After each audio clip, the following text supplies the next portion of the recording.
কাৰ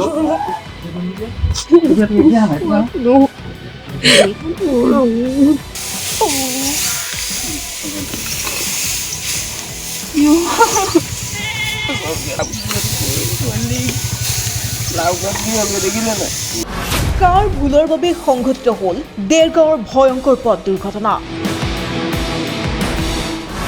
পথ সুৰক্ষাৰ ক্ষেত্ৰত ব্যৰ্থ নেকি চৰকাৰ? শোক প্ৰকাশ আৰু আৰ্থিক সাহায্যতেই চৰকাৰে সামৰিব নেকি দায়িত্ব? কাৰ ভুলৰ বাবে সংঘটিত হ'ল দেৰগাঁৱৰ ভয়ংকৰ দুৰ্ঘটনা? অতি শোকাবহ তথা মৰ্মান্তিক এই দুৰ্ঘটনাটো সংঘটিত হ'ব পালে কেনেকৈ? যি দুৰ্ঘটনাৰ ফলত এতিয়া কেৱল শুনা গৈছে চাৰিওফালে যন্ত্ৰণাকাতৰ আৰ্তনাদ আৰু চিঞৰ। আত্মীয় স্বজনক হেৰুৱাই শোকত ভাঙি পৰিছে প্ৰতিজন। হাঁহি আৰু আনন্দেৰে আপোনজনৰে সৈতে বনভোজ খাবলৈ ওলোৱা প্ৰতিজনৰ চকুত এতিয়া কেৱল চকুলোৰ বন্যা। ৰাজ্য চৰকাৰৰ পথ সুৰক্ষা ব্যৱস্থাক লৈ যি দাবী কৰি অহা হৈছে, সময়ে সময়ে তাৰ বিপৰীতে কিয় আচলতে এনেধৰণৰ একোটা ঘটনাই কাঢ়ি নিছে নিৰ্দোষ আৰু নিমাখিত একোটা জীৱন? তাকে লৈ এতিয়া সৰ্বত্ৰে প্ৰশ্ন উঠিছে। নতুন বছৰৰ তৃতীয় দিনটোৰ আনন্দ উল্লাসৰ মাজতে এই ভয়াৱহ তথা শোকাবহ পথ দুৰ্ঘটনাটোৱে ভবাই তুলিছে সকলোকে বহু কথা। সঁচাকৈয়ে পথ সুৰক্ষাৰ নিয়মসমূহ পালন কৰা হৈছেনে সঠিকভাৱে?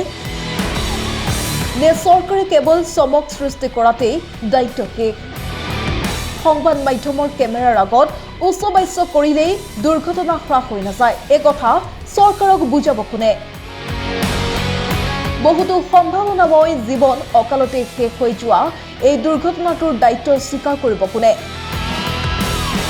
য'ত একেটা পৰিয়ালৰে সকলো সদস্য নিঃশেষ হৈ গ'ল নিমিষতে। বুধবাৰৰ পুৱতি নিশা কাল অমানিশা নময়না এই দুৰ্ঘটনাটোত বৰ্তমান পৰ্যন্তলৈকে 14 জনৰ মৃত্যু হৈছে আৰু 30 জনৰ অৱস্থা অতিকৈ সংকটজনক বুলি জানিব পৰা গৈছে। ট্ৰাক আৰু বাছৰ এই মুখামুখি সংঘৰ্ষৰ ফলত হোৱা দুৰ্ঘটনাত ইতিমধ্যে ট্ৰাক আৰু বাছ চালকজনৰো মৃত্যু হৈছে।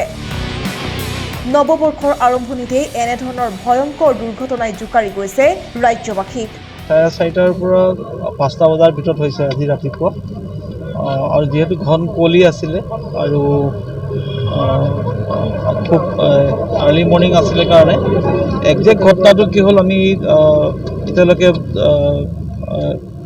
এই তদন্ততে চলি আছে। ঘটনামতে যিখন ট্ৰাক যোৰহাট ফালৰ পৰা আহিছিলে, অপজিট ছাইডত তেওঁলোকে আহিছিলে, আহি কমাৰবন্ধা বচা গাঁৱৰ পৰা যিখন বাছ টুৱাৰ্ডছ দুলীয়াজান তেওঁলোকে গৈ আছিলে, তেওঁলোকে আমাৰ খবৰ মতে তেওঁলোকে টিলিঙা মন্দিৰলৈ গৈ আছিলে আৰু এইটো মুখামুখি সংঘৰ্ষ হয়। আৰু ঘটনাৰ লগে লগে ওচৰত আমাৰ ইয়াতে যিমান গাঁও অঞ্চলৰ গাঁওবাসী আছে সকলোৱে আহি সহায় কৰিছে। এতিয়ালৈকে 10টা ডেড বডি দেৰগাঁৱত লৈ যোৱা হৈছে। প্ৰায় 27জন মানুহ এতিয়ালৈকে যোৰহাট মেডিকেল কলেজলৈ লৈ যোৱা হৈছে। এইমাত্ৰ আমি খবৰ পোৱা মতে তাৰ ভিতৰত আৰু 2জনৰ মৃত্যু হৈছে। হয়, যোৰহাট মেডিকেল কলেজত এই 27জন লৈ গৈছিলে। 27জনৰ ভিতৰত এতিয়া এইমাত্ৰ খবৰ আহিছে যে আৰু 2জনৰ মৃত্যু হৈছে। আমি তদন্ত কৰি আছোঁ আৰু কাৰ দুখ আছে বা কি প্ৰব্লেম আছিলে আমি সেইমতে আইনমতে ব্যৱস্থা ল'ম। আছে বুলি কোৱা হৈছে।